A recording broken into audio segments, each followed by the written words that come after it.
కానీ మనం గట్టిగా గుర్తించాలి.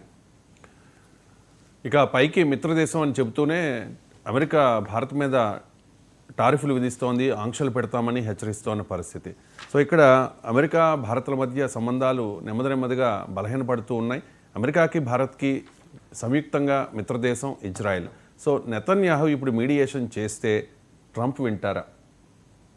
ఓకే, దీనికంటే ముందు ఇంకొక క్వశ్చన్ కూడా ఉందండి. ఇందాక నేను చెప్పింది ఏంటంటే హై అలర్ట్ అవ్వాలి. ఏది ఇండియా అనేది ఇప్పుడు చైనా అమెరికాలు రెండూ కలిసి భారత్ని చాలా తీవ్రమైన దాడి చేస్తున్నాయి. చాలా డేంజరస్ అండి.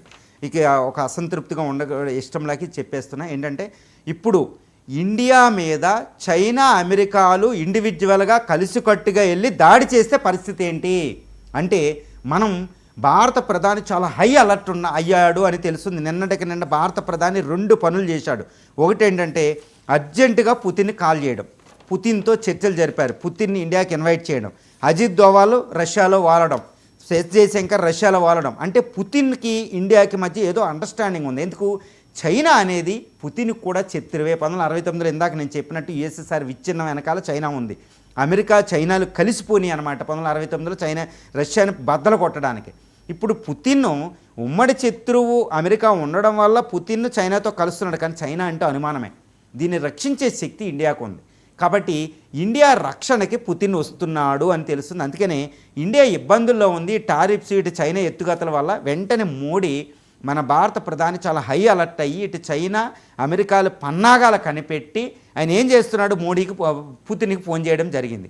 పుతిన్ని ఇక్కడ ఇన్వైట్ చేయడం జరిగింది. పుతిన్ ఇక్కడికి వస్తున్నారు. అజిత్ దోవాల్ అక్కడికి వెళ్ళారు. అంటే ఇప్పుడు చైనా అమెరికా ఎత్తుగడలను పుతిన్ ద్వారా ఎలా అడ్డుకుంటారంటే, ఇక్కడ ఒక్క విషయం అండి. అమెరికా ఎందుకు టారిఫ్లు వేస్తుంది? ఒక లక్ష్యం రష్యా నుంచి ఆయిల్ తెచ్చుకోకుండా ఉండడం. రష్యా నుంచి ఆయిల్ తెచ్చుకోకపోతే మనలో ద్రవ్యోల్బణం పెరిగిపోతుంది, ఆర్థిక వ్యవస్థ చాలా దెబ్బతింటుంది అనమాట, చాలా పెద్ద ప్రమాదంలో. కాబట్టి ఇండియా రష్యాలు ఒక భారీ ఆయిల్ డీల్, దీర్ఘకాలికంగా ఆయిల్ డీల్ కుదుర్చుకుంటే అమెరికాని మనం అడ్డుకోగలుగుతాం, చైనాని అడ్డుకోగలుగుతాం. భారత ఆర్థిక ప్రగతి రథచక్రం ప్రపంచంలో అత్యధిక వృద్ధిని అలాగే మనం మెయింటైన్ చేయగలుగుతాం, సస్టైన్ చేయగలుగుతాం. అది పెద్దది. ఒకవేళ పాకిస్తాన్ని మళ్ళీ ఎగదోసి, అసిమ్మునీర్ని ఎగదోసి అమెరికా ఇటు చైనాలు విడివిడిగా లేదా కలిసికట్టుగా అసిమ్మునీర్ని ఎగదోసి భారత పాక్ల మధ్య మళ్ళీ యుద్ధం అంటూ వచ్చి చేస్తే చైనా అమెరికాలు కూడా పాకిస్తాన్కి సపోర్ట్ చేస్తే ఇండైరెక్ట్గా ఇప్పుడు మనం చూస్తున్నాం. మరి ఇలాంటి పరిస్థితుల్లో ఇండియా ఎదుర్కోగలదా? ఎదుర్కోగలదు. కానీ ఆర్థిక వ్యవస్థను పణంగా పెట్టాలి. అంటే తెలివైనది ఒకటి ఉంటుంది అనమాట. శత్రువుని యుద్ధం రాకుండానే అడ్డుకోగలగాలి. అందుకనే మన దగ్గర ఒకటి ఉంది. పుతిన్ హెల్ప్ చేస్తే, పుతిన్ మన సహాయం చేస్తే ఇటు చైనా అమెరికా ఎత్తుగడలను ఒకేసారి ఎదుర్కోవచ్చు. ఎందుకంటే రష్యాకి అవసరం ఏంటి? ఆయిల్ డీల్ కుదుర్చుకుంటే దానికి డబ్బులు ఇవ్వచ్చు, $40 బిలియన్. కాబట్టి అది యుద్ధం చేయగలిగితే అది నిలబడగలిగితే. ఆర్థిక వ్యవస్థ అస్తవ్యస్తం అయిపోయింది కాబట్టి రష్యాకి. సో భారత్ ఇలా హెల్ప్ చేస్తే, భారత్కి అది ఆయిల్ ఇస్తే మనం అమెరికా గొడవ ఉండదు, చైనా గొడవ ఉండదు. నెంబర్ 1. కాబట్టి దీర్ఘకాలిక ఆయిల్ డీల్ కుదరవచ్చు. పుతిన్ భారతదేశం వచ్చినప్పటికీ ఈ లోపు అయిపోతుంది. అందుకని అజిత్ దోవల్ మిషను రష్యా వెళ్ళడం అంటే సామాన్యం కాదు. అజిత్ దోవల్ అంటే ప్రైమ్ మినిస్టర్ స్వయంగా వెళ్ళినట్టే, అది గుర్తుపెట్టుకోవాలి. అజిత్ దోవల్తో పుతిన్ మీట్ అయ్యారు. మధ్యలో విదేశాంగ మంత్రి కూడా కాదండి. అజిత్ దోవాల్తో పుతిన్ అంటే సీక్రెట్ డిస్కషన్ జరిగింది. వెంటనే మోడీ ఫోన్ చేయడం జరిగింది. ఆయిల్ డీల్, బిగ్ డీల్ కుదరబోతుంది దీర్ఘకాలంగా, ఒక 20-25 సంవత్సరాలకి. సో ఆర్థిక ప్రగతి గుర్తుకు వెళ్తుంది, ద్రవ్యోల్బణం ఉండదు, ఆర్థికంగా వృద్ధి ఉంటుంది. రెండవ పెద్ద విషయం ఏంటంటే, ఇప్పుడు పాకిస్తాన్ మళ్ళీ రెచ్చిపోతే, చైనా ఆయుధాలు దానికి వస్తే మరి భారత్ యుద్ధం రాకుండానే యుద్ధాన్ని అడ్డుకోవాలి, అటు పాకిస్తాన్, ఇటు చైనాని, అమెరికాని. అందువల్ల ఏంటి, రష్యా దగ్గరున్న కొన్ని ఆయుధాలు మనకు అర్జెంటు. అందులో ఏంటి, 5th జనరేషన్ ఫైటర్ Su-57. దీనికే నిన్నటి జరిగింది ఏంటంటే, ఈ Su-57కి జిర్కాన్ అనే ఒక హైపర్సోనిక్ మిసైల్ని పెట్టడం జరిగింది. అది మనం గుర్తుపెట్టుకోవాలి. అది రెండోది, న్యూక్లియర్ మిసైల్ KH-102 అనే దాన్ని కూడా దానికి ఫిట్ చేశారు. అంటే అమెరికాలో ఉన్న F-35 బాంబర్ ఏది కూడా రష్యా ముందు నిలవదు. ఇప్పుడు ఆ Su-57ని మనం ఇంపోర్ట్ చేసుకుంటున్నాం, అమెరికా యొక్క F-35ని పక్కన పెట్టి. సో రష్యా ఆల్రెడీ ఆఫర్ చేసింది, టెక్నాలజీ కూడా ఇస్తానంది. అది మనకు వస్తే చైనా అమెరికాలు పాకిస్తాన్ రెచ్చగొట్టిన యుద్ధానికి రాలేవు. నెంబర్ 1. రెండోది, Tu-160M బాంబర్ ఒకటి వస్తే ఇటు చైనా ఇటు అమెరికాలు ప్రోద్బలం వచ్చినా, చైనా పాకిస్తాన్ కలిసి వచ్చినా భారత్ మీదకి రాలేవు. కాబట్టి ఇండియా ముందున్నది యుద్ధం రాకుండా ఆపాలి, శత్రువును భయపెట్టాలి, ఆయిల్ అనేది పుష్కలంగా నిరాకంఠంగా మన దగ్గరికి వస్తూనే ఉండాలి, అన్ఇంటరప్టెడ్లీ. సో ఈ రెండింటికి మనకు ఆయుధం రష్యాకి మనం ఎప్పుడు రష్యాకు కూడా ఇది ఎసెన్షియల్. ఎందుకు, చైనాకి అడ్డుగా ఇండియాని పెట్టుకుంటేనే చైనా అనేది ఆ సైబీరియాని ఆక్యుపై చేయకుండా ఉంటుంది వచ్చే దశాబ్దాల్లో. సో ఇండియాని స్ట్రెంగ్తన్ చేస్తే, ఇండియా నుంచి డబ్బు తీసుకుంటుంది, పుతిన్ని ఆపగలిగిద్ది, అక్కడ ఉక్రెయిన్ యుద్ధం చేయగలిగిద్ది, ఆయుధాలను అమ్ముకోగలిగిద్ది. రష్యా ఇండియా చాలా ఒక అద్భుతం అనమాట. అంటే ఏంటి, రష్యా ఇండియా ఒకదానికొకటి వచ్చి ఒక అద్భుతంగా ఈరోజు మోడీ అర్జెంటుగా పుతిన్ కాల్ చేయడం, పుతిన్ రిఫ్లెక్ట్ అవ్వడం, పుతిన్ మాట్లాడడం, అజిత్ దోవల్తో మాట్లాడడం, వెంటనే ఒక ప్రోటోకాల్ మీద సంతకం పెట్టడం వెంటనే జరిగిపోయినాయండి.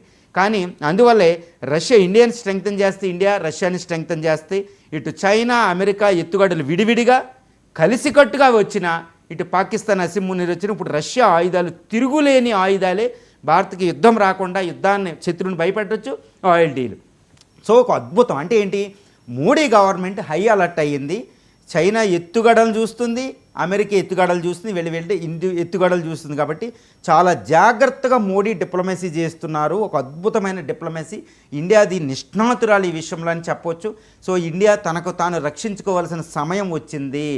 ఎవరి మీద ఆధారపడకుండా స్వావలంబన సాధించాలి, స్వదేశీ సంపాదించాలి. కానీ రష్యాని మనం రక్షించాలి. కాబట్టి చూసారా, రష్యాకి మళ్ళీ రుణపడి ఉండబోతున్నాం అనేది మనకి ఇక్కడ సుస్పష్టంగా అర్థమవుతుంది. ఎంజీరావు గారు, ఒక పక్క అమెరికా ఆర్థికంగా భారత్ను ఇబ్బంది పెట్టే ప్రత్యక్ష చర్యలు, మరోపక్క చైనా తెర వెనుక ఈ సరిహద్దు వివాదాలు, ఇవన్నీ అంటే తెర వెనుక కుట్రలు.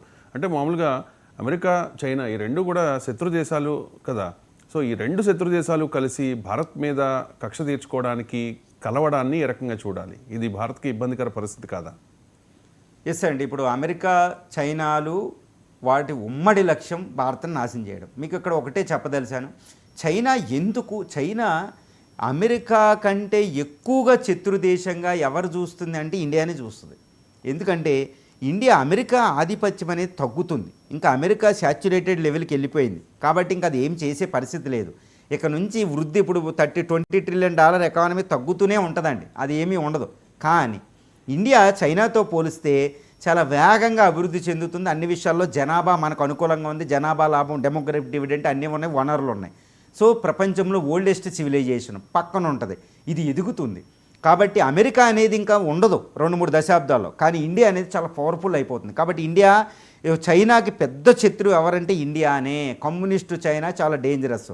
సో అమెరికా ఏమనుకుంటుంది, ఇండియాని మన చెప్పు చేతల్లో తీసుకుంటే చైనాని అడ్డుకోవచ్చు, చైనా ఇండియా ఒకటి అవ్వకూడదు.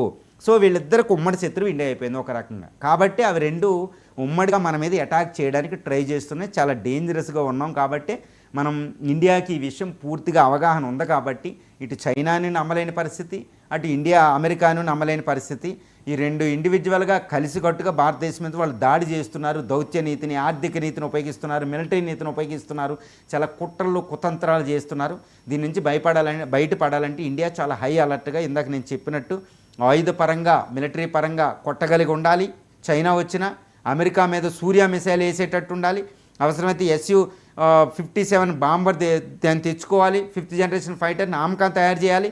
ఈ TU బాంబర్ తెచ్చుకోవాలి. సూర్య మిసైల్ చేసి వాషింగ్టన్ కొట్టగలిగే శక్తి మనకు ఉన్నప్పుడే వాళ్ళు మాట వింటారండి. ఇక ఇజ్రాయెల్